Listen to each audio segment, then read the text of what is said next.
Hello everyone, मैं हूं रूपाली सिंह और आप सभी का स्वागत करती हूं एक बार फिर से आरबीएस क्लासेस दी परीक्षा गुरु में। तो चलिए जल्दी से स्टूडेंट सभी आ जाइए और लाइक कर दीजिए सेशन को, अपने दोस्तों के साथ में ज़्यादा से ज़्यादा शेयर कर दें, साथ ही चैनल को सब्सक्राइब करना ना भूलें। आज के सेशन में होने वाला है बहुत कुछ खास, तो जुड़े रहेंगे हमारे साथ अंत तक। तो स्टार्ट करेंगे आज का सेशन। सबसे पहले जैसा कि मैं आप सभी को रिवीजन कराती हूँ पिछले करंट अफेयर्स का, तो आज भी आपके कुछ रिवीजन क्वेश्चंस हैं और उसके साथ में मैं आपके लिए लेकर आई हूँ कुछ नए अपडेट्स को भी। तो स्टार्ट करते हैं सबसे पहले क्वेश्चन से। सबसे पहला क्वेश्चन है आपकी स्क्रीन पर एंड क्वेश्चन इज 31वें दक्षिण पूर्व एशियाई खेलों की मेजबानी कौन सा देश करेगा। बहुत ही ज्यादा इंपॉर्टेंट क्वेश्चन है और इससे पहले के सेशन में मैं आपको बता भी चुकी हूं कि अभी हाल ही में 31वां दक्षिण पूर्व एशियाई खेल होने जा रहा है और कौन सा वो देश है जो इसकी मेजबानी करेगा। तो आपको याद रखना है देश का नाम क्या है, वियतनाम। ठीक है, कौन सा देश है, वियतनाम। और अगर वियतनाम आ गया है तो आपको इसकी कैपिटल पता होनी चाहिए। कैपिटल क्या हो जाएगी, हनोई। और अगर इससे पूछा जाए कि इसकी करेंसी क्या है तो इसकी करेंसी हो जाती है डोंग। क्लियर है, याद रखिएगा। जितने भी आपके कंट्रीज आती हैं करंट अफेयर्स में, उन सभी को याद रखिए कौन कौन सी कंट्रीज है, साथ में उनसे रिलेटेड जितनी भी आप इंफॉर्मेशन कलेक्ट कर सकते हैं, जितने भी आप स्टैटिक पोर्शन या फिर स्पेशली आप कैपिटल, करेंसी, वहाँ के प्राइम मिनिस्टर, वहाँ के प्रेसिडेंट, इन सब के बारे में जानकारी होना बहुत ज़्यादा जरूरी होता है क्योंकि आपके एग्जाम में ये क्वेश्चंस पूछे जाते हैं। तो वियतनाम की कैपिटल क्या हो जाएगी, हनोई हो जाएगी। और यहाँ पे इसकी करेंसी क्या है, करेंसी है डोंग। बढ़ेंगे नेक्स्ट क्वेश्चन की तरफ। Next question is one among you किस राजनेता की आत्मकथा है। मैंने आपको बताया था एक आत्मकथा जिसका नाम था ओंगलिल ओरुवन। ठीक है, ओंगलिल ओरुवन। ठीक है, और इसी को इंग्लिश में अगर हम बोले तो क्या बोलेंगे, वन अमंग यू बोलेंगे। और ये जो आपकी आत्मकथा है ये किसने लिखी है, तमिलनाडु के चीफ मिनिस्टर एमके स्टालिन ने। ठीक है, किसने लिखी है, तमिलनाडु के चीफ मिनिस्टर एमके स्टालिन ने लिखी है ये पुस्तक। ठीक है, ये उनकी जीवनी है, उनकी आत्मकथा है। तो मोस्ट इंपॉर्टेंट है, आपको याद रखना है। और इसको जो रिलीज किया था, ठीक है, वो किसने किया था, उस विमोचन करने के टाइम पे कांग्रेस लीडर राहुल गांधी जी उस समय मौजूद थे, इसलिए ये और भी ज्यादा इंपॉर्टेंट बन जाती है आपके एग्जाम के लिए। नेक्स्ट क्वेश्चन है आपका, सड़क पर चलने वाले जानवरों के लिए भारत की पहली एम्बुलेंस किस शहर में शुरू की गई है। आपको बताना है ऐसा कौन सा शहर है जहां पर, ऐसा सभी को पता है कि स्ट्रीट डॉग्स के लिए या फिर जो भी आपके जानवर रहते हैं जो सड़कों पे, उनके लिए कुछ ना कुछ एनजीओस चलते हैं, लेकिन अभी तक पूरे देश में कहीं भी एम्बुलेंस नाम जैसी कोई चीज नहीं थी। लेकिन ये देश में पहली बार हो रहा है और किस शहर में हुआ है ये आपको ध्यान रखना है। ये हुआ है चेन्नई में। क्लियर है, कहां पे हुआ है, चेन्नई में। नेक्स्ट क्वेश्चन पे बढ़ेंगे। नेक्स्ट क्वेश्चन है, राष्ट्रपति रामनाथ कोविंद ने राष्ट्रपति भवन में आयुर्वेदिक पौधों के महत्व को बढ़ावा देने के लिए निम्नलिखित में से कौन सा स्टेट लॉन्च किया है, कौन सा पार्क लॉन्च किया है, ये आपको बताना है। और मैंने आपको बताया था कि आयुर्वेद पौधों की महत्व को जो है बढ़ावा देने के लिए एक पार्क लॉन्च किया गया है और इसका नाम क्या है, आरोग्य वनम। ठीक है, इसका नाम क्या हो जाता है, आरोग्य वनम। आपसे क्वेश्चन पूछा जाए कि आरोग्य वनम कहाँ स्थित है, तो आपको बताना होगा कि आरोग्य वनम आपका कहाँ पे है, ये है राष्ट्रपति भवन, नई दिल्ली में। ठीक है, तो बहुत इंपॉर्टेंट क्वेश्चन है ये भी आपके एग्जाम के लिए।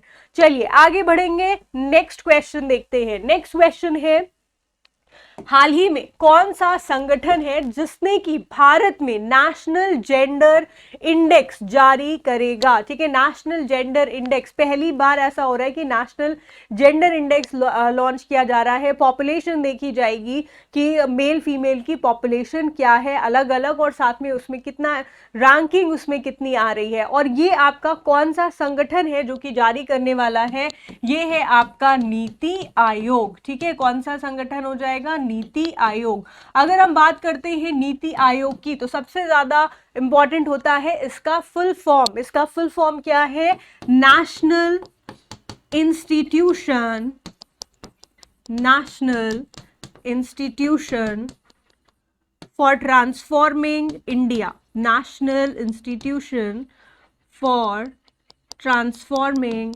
इंडिया, ठीक है।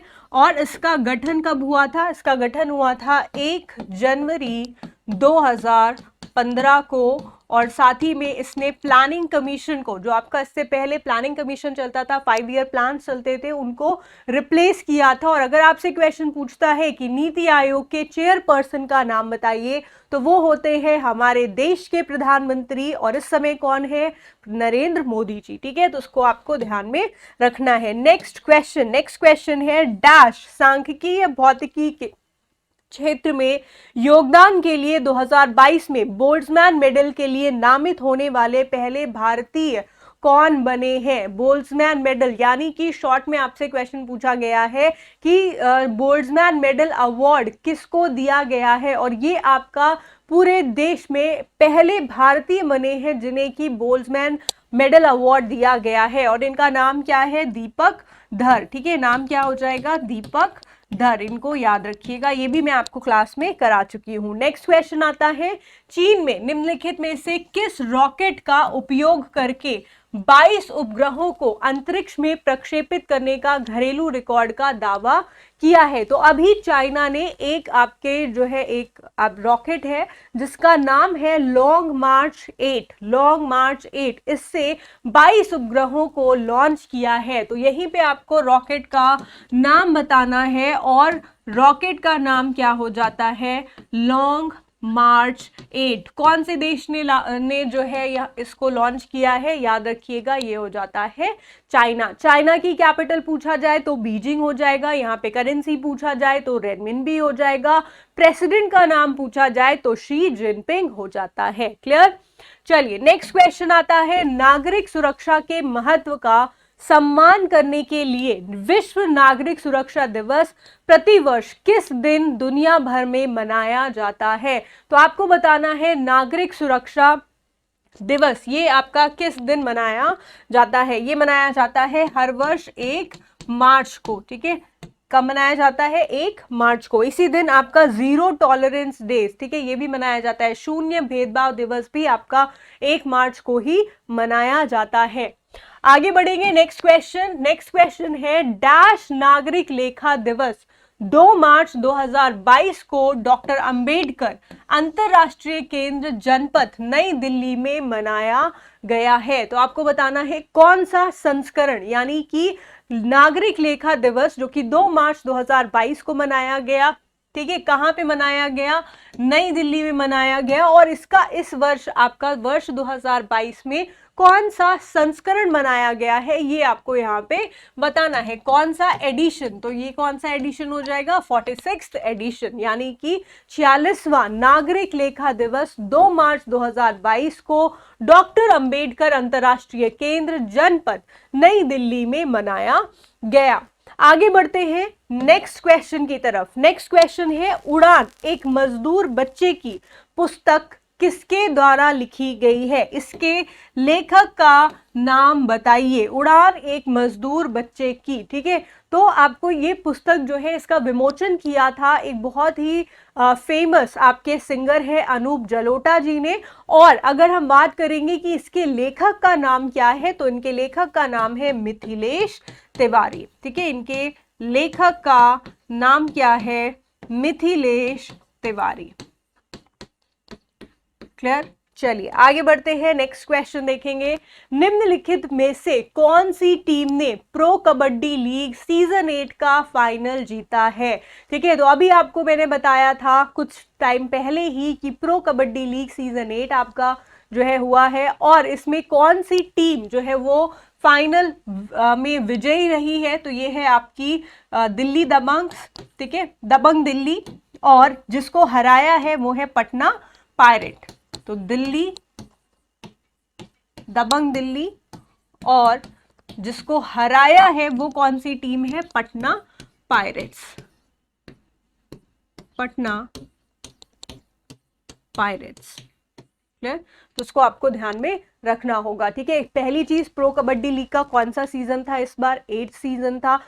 कौन जीता है? तो ये जीतने वाली है दबंग दिल्ली। किसको हराया है? तो ये हो जाएंगे Patna pirates. Next question, the millennial Yogi, a modern day parable about reclaiming one's life, पुस्तक के लेखक का नाम बताइए। आपको बताना है कि द मिलेनियल योगी पुस्तक किसके द्वारा लिखी गई है। तो अगर हम बात करेंगे, इसके बारे में भी मैं आपको कई बार बता चुकी हूं, दीपम चैटर्जी। इस पुस्तक के लेखक का नाम क्या है? दीपम चैटर्जी। क्लियर? तो ये आपके इंपॉर्टेंट जो है रिवीजन क्वेश्चंस थे जो आज के सेशन के थे। अब हम बढ़ेंगे आगे अपने important daily current affairs updates की तरफ, लेकिन उससे पहले सभी से रिक्वेस्ट है, एक बार जरूर से इस सेशन को लाइक करते चलिए, अपने दोस्तों के साथ में ज्यादा से ज्यादा शेयर कर दें और साथ ही में चैनल को सब्सक्राइब करना ना भूले। तो चलिए आगे बढ़ेंगे, नेक्स्ट इंपॉर्टेंट न्यूज देखते हैं। तो सबसे इंपॉर्टेंट न्यूज यहां पे आपके सामने आ चुकी है। इंडियन स्पेस रिसर्च ऑर्गेनाइजेशन ने अभी हाल ही में एक योजना की शुरुआत की है और उस योजना का नाम क्या है? युविका योजना।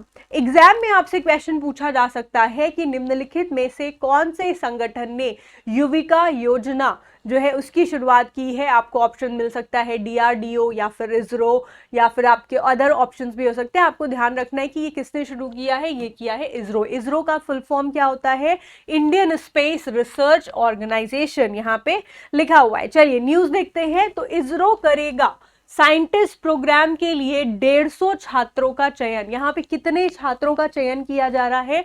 150 छात्रों का चयन यहाँ पे किया करेगा। कौन करेगा? इसरो करेगा। साइंटिस्ट प्रोग्राम है, युविका क्या है? एक साइंटिस्ट प्रोग्राम है जिसको हम क्या बोल सकते हैं? युवा विज्ञानी कार्यक्रम। ठीक है, Yuvika.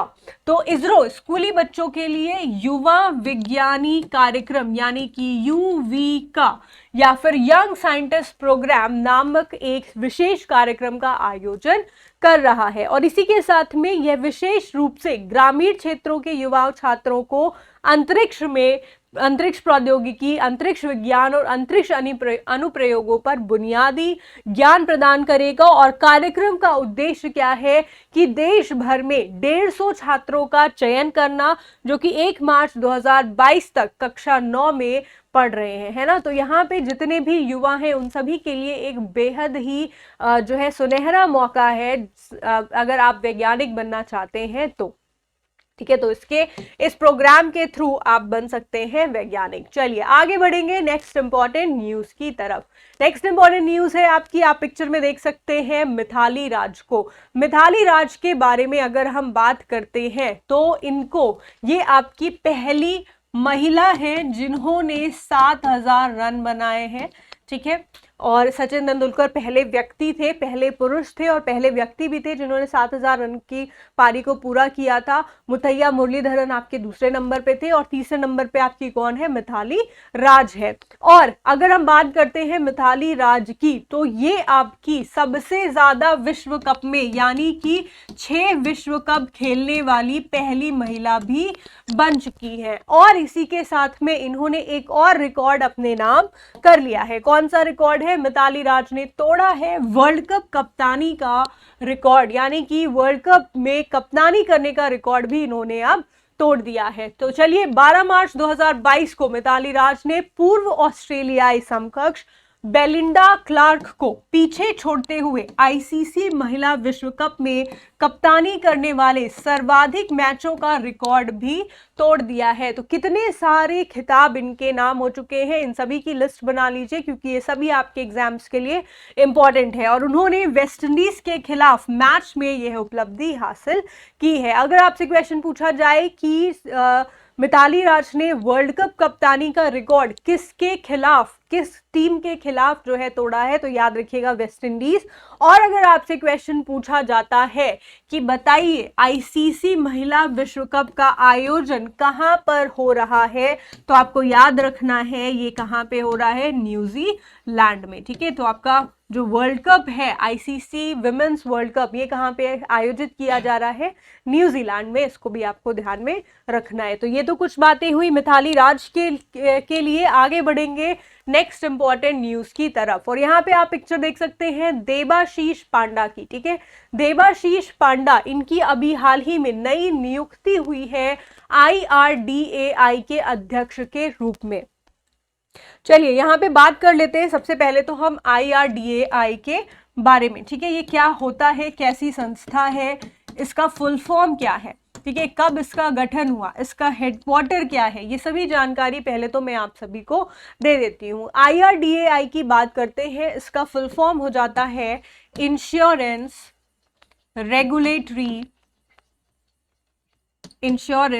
Regulatory development authority of India,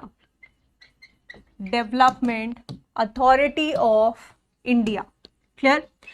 अच्छा, अब अगर आपसे क्वेश्चन पूछा जाए कि इसका गठन कब हुआ था, IRDAI का गठन कब हुआ था, ठीक है, तो ये हुआ था 1999 में, 1999। इससे भी जरूरी क्वेश्चन, IRDAI का मुख्यालय कहां पर है, तो इसका मुख्यालय हो जाता है आपका हैदराबाद में, ठीक है, मुंबई, आधे से ज्यादा लोग इसका हेडक्वार्टर मुंबई में टिक करके चले आते हैं, ठीक है, जबकि क्या होगा, ये होगा आपका हैदराबाद में,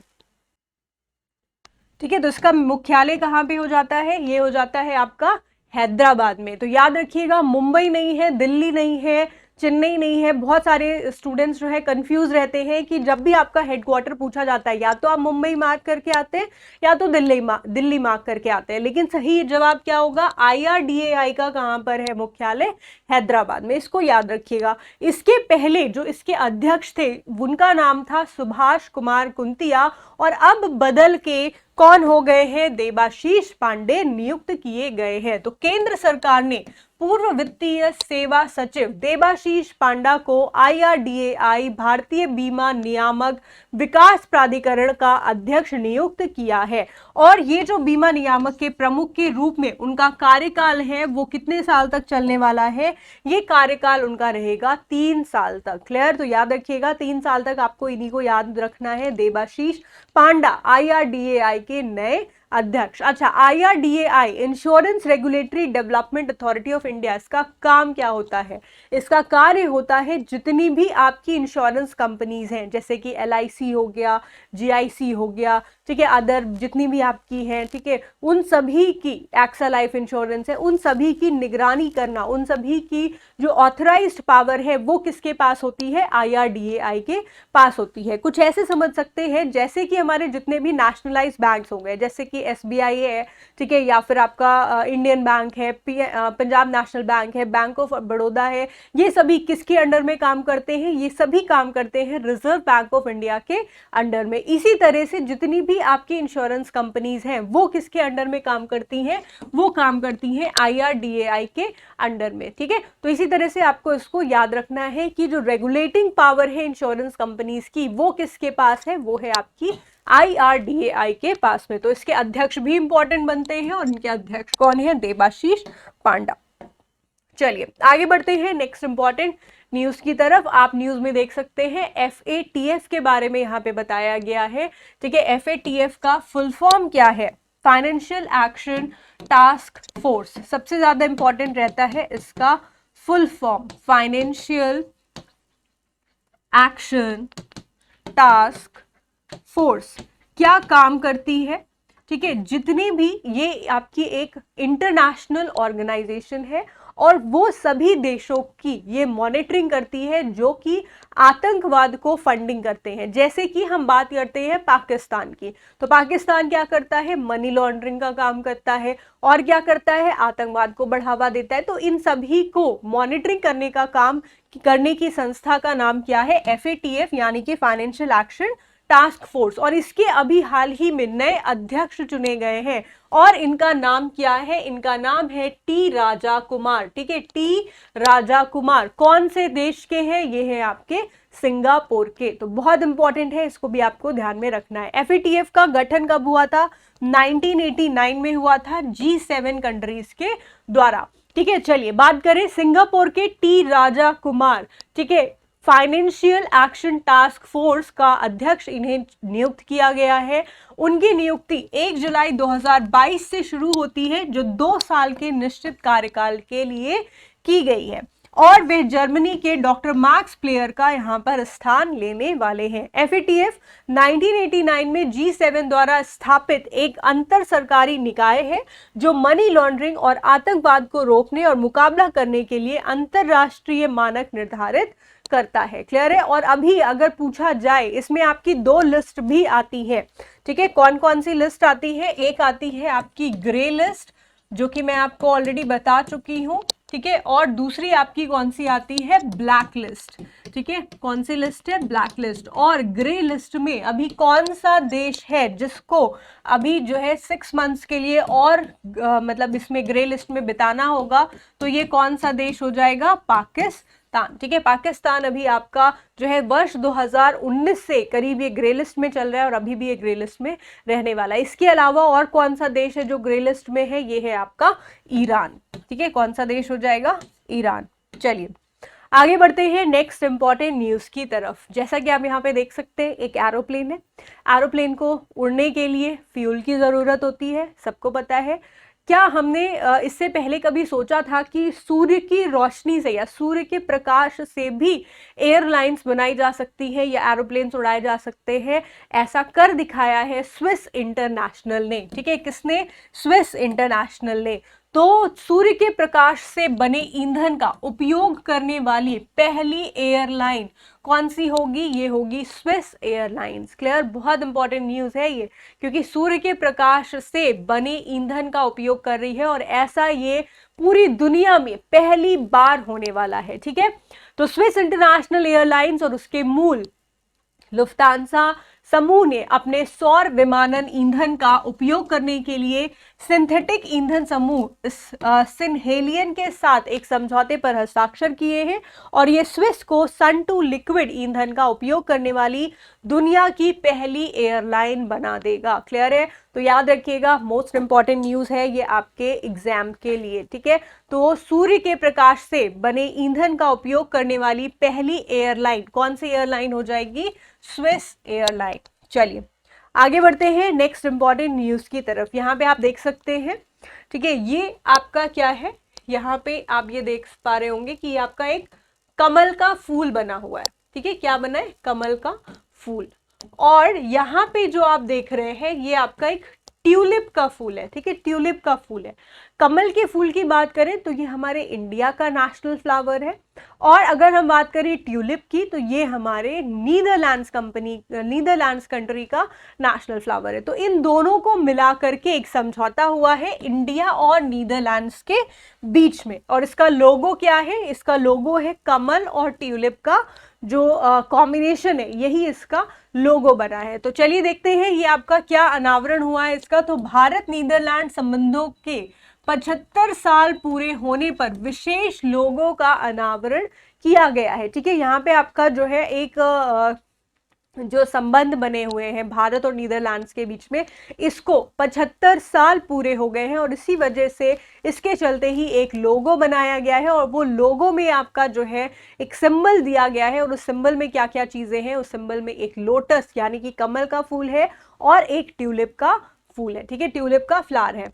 तो मार्च 2022 में भारत और नीदरलैंड के बीच राजनयिक संबंधों के 75 साल पूरे होने के उपलक्ष्य में एक विशेष लोगो का अनावरण किया गया है। आपको एग्जाम में क्वेश्चन ये भी पूछ सकता है कि भारत और किस देश के बीच में अभी हाल ही में 75 साल जो है पूरे हुए हैं। ठीक है, राजनयिक संबंध पूरे हुए हैं, 75 साल हुए हैं, तो उसको आपको याद रखना है। कौन सी कंट्री हो जाएगी? नीदरलैंड्स। और लोगो में क्या है? एक कमल, एक ट्यूलिप, दोनों देशों के राष्ट्रीय फूल है। लोगो के बीच में एक चक्र है, दोस्ती के बंधन को दर्शाता है, और नीदरलैंड में भारत को 3000 ताजे ट्यूलिप भेंट किए जो जवाहरलाल नेहरू भवन में बगीचों में लगाए गए थे। ठीक है, तो ये भी आपको यहाँ पे ध्यान में रखना होगा। क्लियर? कितने ट्यूलिप तो आप जान ही सकते हैं।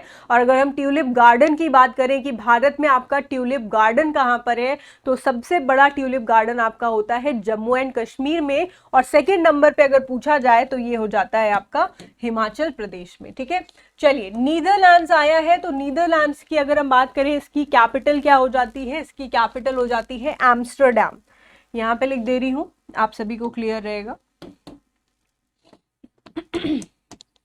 नीदरलैंड कंट्री आई है, तो इसकी राजधानी की बात कर लेते हैं। इसकी राजधानी क्या हो जाएगी, एम्स्टरडैम। ठीक है, अगर पूछा जाए कि इसकी करेंसी क्या है, यहाँ पे मुद्रा क्या है, तो क्या हो जाएगा, यूरो। और अगर पूछ लिया जाए कि नीदरलैंड के प्राइम मिनिस्टर का क्या नाम है, मार्क रूटे। मार्क रूटे। क्लियर, इतने फैक्ट्स है जो कि स्टैटिक पोर्शन आता है आपका किसी कंट्री से रिलेटेड। तो ये सभी चीजें मैं आपको बीच बीच में अपडेट करती जाती हूँ, जो कि आपको हेल्पफुल होने वाली है आपके एग्जाम के लिए। ठीक है, चलिए आगे बढ़ेंगे, नेक्स्ट पॉइंट देखते हैं। ये तो आपका हो ही चुका है। चलिए, ये आपकी पिक्चर है यहाँ पे। चलिए आगे बढ़ते हैं। नेक्स्ट पॉइंट है कि सभी गैर कामकाजी माताओं को, ठीक है, 20,000 रुपए का जो है यहाँ पे प्रदान किए जाएंगे सिक्किम गवर्नमेंट के द्वारा। और ये आपकी पिक्चर है सिक्किम के चीफ मिनिस्टर प्रेम सिंह तमांग की। ठीक है, प्रेम सिंह तमांग की यहाँ पे ये पिक्चर है। तो सभी अभी आपके सिक्किम जो राज्य है, वहां पे क्या किया गया है, वहां पे एक योजना लागू की गई है जिसका नाम है आमा योजना, और छात्राओं के लिए एक योजना लागू की गई है जिसका नाम है वाहिनी योजना। ठीक है, तो आमा योजना के तहत 20,000 रुपए उन घरेलू महिलाओं को दिए जाएंगे जो कि घरों में रहती हैं और सिर्फ घर में के कामों में ही जो है व्यस्त रहती हैं। होता क्या है कि वो महिलाएं वो महिलाएं जो कि बाहर निकलती हैं, उनको तो कोई ना कोई अर्निंग मिल रही है, लेकिन वो महिलाएं जो अपने घर की देखभाल करती है या बाहर काम पे नहीं जा सकती हैं, उनकी तो कोई अर्निंग नहीं होती और ना ही उनको कोई इंपॉर्टेंस मिल पाती है। तो इसके चलते सिक्किम गवर्नर का,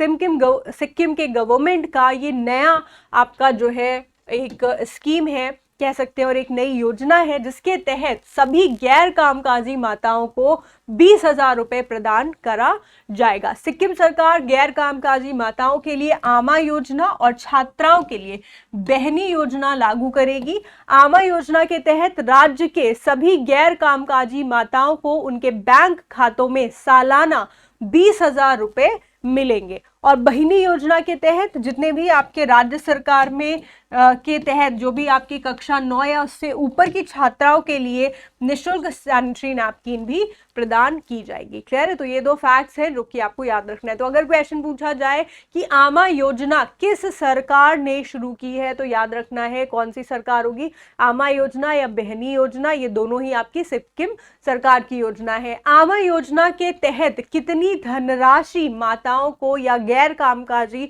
माताओं को दी जाएगी, तो ये हो जाएगी आपकी 20,000 रुपए। क्लियर है, चलिए आगे बढ़ते हैं। और इसके साथ ही में हम यहाँ पे थोड़ा सा सिक्किम के बारे में भी जान लेते हैं। ठीक है, सिक्किम आया है तो सिक्किम की आपकी कैपिटल क्या हो जाएगी, ये हो जाती है गंगटोक। ठीक है, और यहाँ पे आपने देखा है कि प्रेम सिंह तमांग कौन हो जाएंगे, चीफ मिनिस्टर हो जाएंगे। और अगर आपसे गवर्नर पूछा जाए, ठीक है, तो गवर्नर कौन हो जाएंगे, ये हो जाएंगे गंगा प्रसाद। यहाँ पे लिख दे रही हूँ,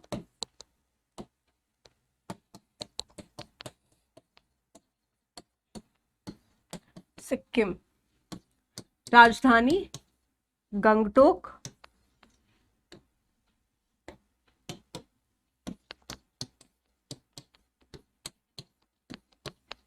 मुख्यमंत्री प्रेम सिंह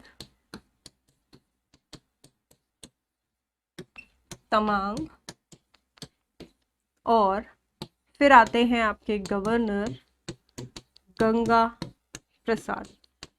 ठीक, चलिए इसी के साथ में अभी तो क्योंकि आपका एक इनिशियल स्टेज है तो उसमें आपको मैं सारी कैपिटल, सारे जितने भी मुख्यमंत्री हैं और जितने भी आपके गवर्नर हैं इन सभी के नाम याद करा दूंगी। फिर धीरे धीरे हम वहाँ की सारी रिवर्स, जितनी भी आपकी स्टेट्स आती जाएंगी, जितनी भी कंट्रीज आती जाएंगी, वहाँ के रिवर्स या फिर कुछ अलग इंपॉर्टेंस या स्टेट एनिमल क्या है, वहाँ पे कितने नेशनल पार्क्स हैं, कितनी वाइल्ड लाइफ सेंचुरीज हैं, ये सभी चीज़ें मैं धीरे धीरे आपको याद कराती चलूंगी। ठीक है, तो पहले तो आपको ये इनिशियल चीज़ें आपको याद होनी चाहिए, तो सबसे पहले इनको याद कर लीजिए, फिर मैं आपको ट्रिक्स के माध्यम से या और भी चीज़ों के हेल्प से मैं आपको ये सारी चीज़ें याद करा दूंगी क्लास में ही। क्लियर? तो इसके लिए बने रहिएगा हमारे साथ। चलिए आगे बढ़ते हैं, नेक्स्ट इंपॉर्टेंट न्यूज़ देखते हैं। आपका एक इंस्टीट्यूट है जिसका नाम है वी-डेम इंस्टीट्यूट। ठीक है, कौन सा इंस्टीट्यूट है? We-dam institute. और इसने हाल ही में अभी एक रिपोर्ट जारी की है जिसका नाम है डेमोक्रेसी रिपोर्ट 2022। और इसका जो आपका टॉपिक था वो क्या था? Autocratisation changing nature. Autocratisation changing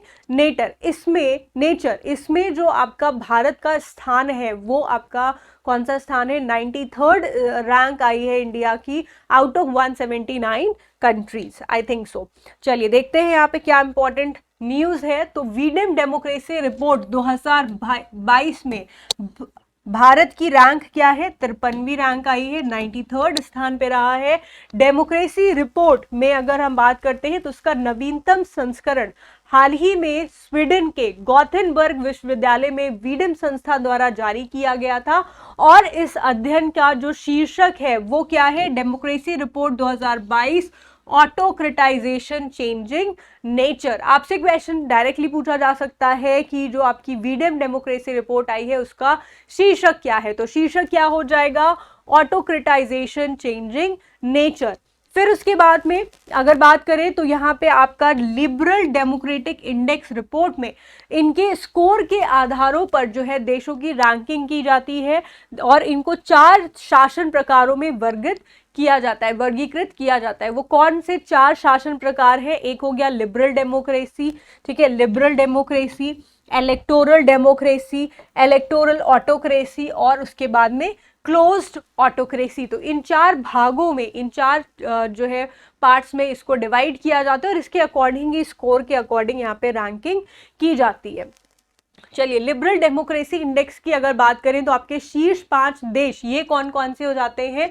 number 1 पे है आपका स्वीडन, नंबर 2 पे है डेनमार्क, नंबर 3 पे है नॉर्वे, नंबर 4 पे है कोस्टा रिका और नंबर 5 पे है न्यूजीलैंड, जहां पे आपका आईसीसी विमेंस का वर्ल्ड कप हो रहा है। ठीक है, इसी तरह से रिलेट करते चलिए सारे न्यूज को। ठीक है, तो शीर्ष 5 एलडीआई देश स्वीडन, डेनमार्क, नॉर्वे, ठीक है, Sweden, Denmark, Norway, Costa Rica और कौन सा हो गया?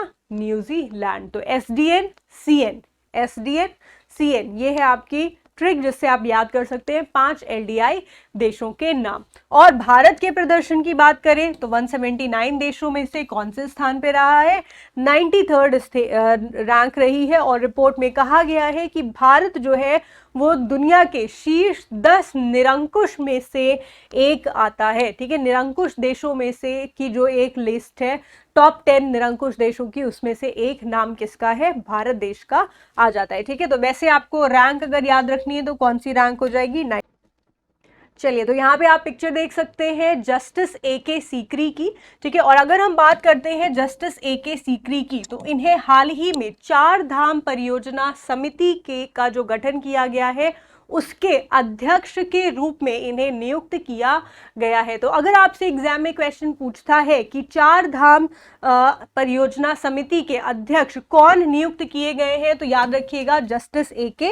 सीकरी। अगर क्वेश्चन पूछा जाए कि ये 4 धाम है कौन कौन से, तो ये आपके हो जाते हैं बद्रीनाथ, केदारनाथ, गंगोत्री और साथ में यमुनोत्री। ठीक है, तो ये 4 धाम हैं और इनको आपस में कनेक्ट करने के लिए या फिर अगर हम बात करें कि यहाँ पर सरलता से जो है सड़क बनाने के लिए या फिर मार्ग के लिए जो आपकी परियोजना लागू की गई है, ये कौन सी योजना है? 4 धाम परियोजना। और इसके आपके जो अध्यक्ष नियुक्त किए गए हैं वो कौन है? वो है जस्टिस ए.के. सीकरी। चलिए यहाँ पे आप देख सकते हैं एक पिक्चर जिसमें आपको चाय के बागान दिखाए गए हैं, ठीक है। और ये जो चाय के बागान हैं, ये ध्यान रखिएगा कि ये असम के नहीं है, ठीक है। कहाँ के हैं? त्रिपुरा के हैं। क्यों याद रखना है कि ये त्रिपुरा के हैं? क्योंकि त्रिपुरा सरकार ने लागू किया है अभी आपके चाय श्रमिकों के लिए एक योजना। त्रिपुरा सरकार ने शुरू की है मुख्यमंत्री चाय श्रमिक कल्याण प्रकल्प योजना, जो कि बहुत ही महत्वपूर्ण योजना है और जिसमें कि कितना धन आवंटन किया गया है? ये धन आवंटन किया गया है 85 करोड़ रुपए का। क्लियर है? तो त्रिपुरा सरकार ने चाय श्रमिकों के लिए एक विशेष योजना मुख्यमंत्री चाय श्रमिक कल्याण प्रकल्प की घोषणा की है और इस योजना के कार्यान्वयन के लिए 85 करोड़ रुपए त्रिपुरा के 7000 चाय बागान श्रमिकों को सामाजिक सुरक्षा जाल के तहत लाने की दिशा में एक कदम के रूप में आवंटित किए गए हैं। क्लियर है? और इसी के साथ में ये जो आपकी योजना है, ये राज्य सरकार और केंद्र सरकार दोनों के द्वारा जो है चाय बागान श्रमिकों को उनके हकदार सुविधाओं को एकीकृत करके जितने भी आवास सुविधाएं हैं वो प्रदान कराएगी। राशन या वित्तीय सहायता जो भी चीजें हैं वो सभी सुनिश्चित कराई जाएंगी। क्लियर? चलिए इसके साथ में आगे बढ़ेंगे, नेक्स्ट इंपॉर्टेंट न्यूज देखते हैं। ठीक है, इससे पहले अगर हम बात कर लें, यहाँ पे आपका त्रिपुरा आया हुआ है। ठीक है, तो त्रिपुरा स्टेट की अगर बात करते हैं तो इसकी आपकी जो कैपिटल हो जाती है, ठीक है, वो क्या है? त्रिपुरा की कैपिटल है अगरतला। ठीक है, क्या हो जाएगी? अगरतला। अगर बात करें यहाँ पे चीफ मिनिस्टर कौन है, तो चीफ मिनिस्टर हो जाते हैं बिप्लब कुमार देव। ठीक है, बिप्लब कुमार देव।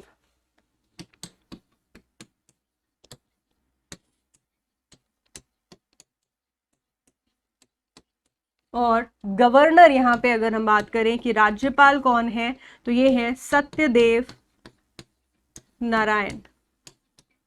सत्यदेव नारायण। क्लियर है? चलिए नेक्स्ट न्यूज देखते हैं। नेक्स्ट न्यूज है आपकी एमएसएमई आइडिया हैकाथन 2022। अभी इसकी जो है शुरुआत की गई है, इसका भी विमोचन हुआ है। और किसने इसका विमोचन किया है? ये किया है एमएसएमई मंत्री नारायण राणे ने। तो केंद्रीय एमएसएमई मंत्री नारायण राणे ने MSME innovative scheme, incubation, design और आईपीआर के साथ साथ एमएसएमई आइडिया हैकाथन 2022 की भी घोषणा की है। क्लियर है? तो ये थी आज की इंपॉर्टेंट अपडेट्स जो कि आपको आपके एग्जाम के लिए याद रखनी है। क्लियर? चलिए आगे बढ़ते हैं। और अगर हम बात करें यहाँ पे एमएसएमई की, ठीक है, एमएसएमई की फुल फॉर्म क्या हो जाता है? माइक्रो, स्मॉल एंड मीडियम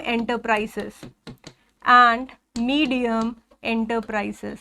इसका हेडक्वार्टर आपका कहाँ पर है? ये आपका नई दिल्ली में है। और एमएसएमई की जो आपकी शुरुआत हुई थी वो कब हुई थी? ये हुई थी वर्ष 2007 में। और क्या अगर आपके यूनियन मिनिस्टर की बात करें तो ये हो जाते हैं श्री नारायण राणे जी। और अगर हम बात करें मिनिस्टर ऑफ स्टेट कौन है आपके एमएसएमई के, ठीक है, तो ये हो जाते हैं आपके भानु प्रताप सिंह वर्मा। ठीक है, मिनिस्टर ऑफ स्टेट कौन है? ये हैं आपके भानु प्रताप सिंह वर्मा।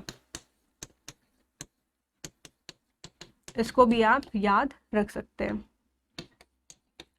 चलिए आज का सेशन यहीं तक रहेगा। कल फिर मिलेंगे कुछ नए जोश के साथ, कुछ नई इंपॉर्टेंट अपडेट्स के साथ में। और जाने से पहले सभी से रिक्वेस्ट है कि हमारे साथ जुड़े रहेंगे, साथ ही सेशन को लाइक कर दीजिए, अपने दोस्तों के साथ में शेयर कर दें। और अगर आपको सेशन पसंद आया हो तो प्लीज़ कमेंट ज़रूर करिए और चैनल को भी सब्सक्राइब कर ले, आरबीएस क्लासेस दी परीक्षा गुरु को। तो आज के लिए इतना ही। खुश रहें, मस्त रहें, स्वस्थ रहें, पढ़ते रहें और जल्दी से सिलेक्शन ले लें। Thank you so much. Have a nice day.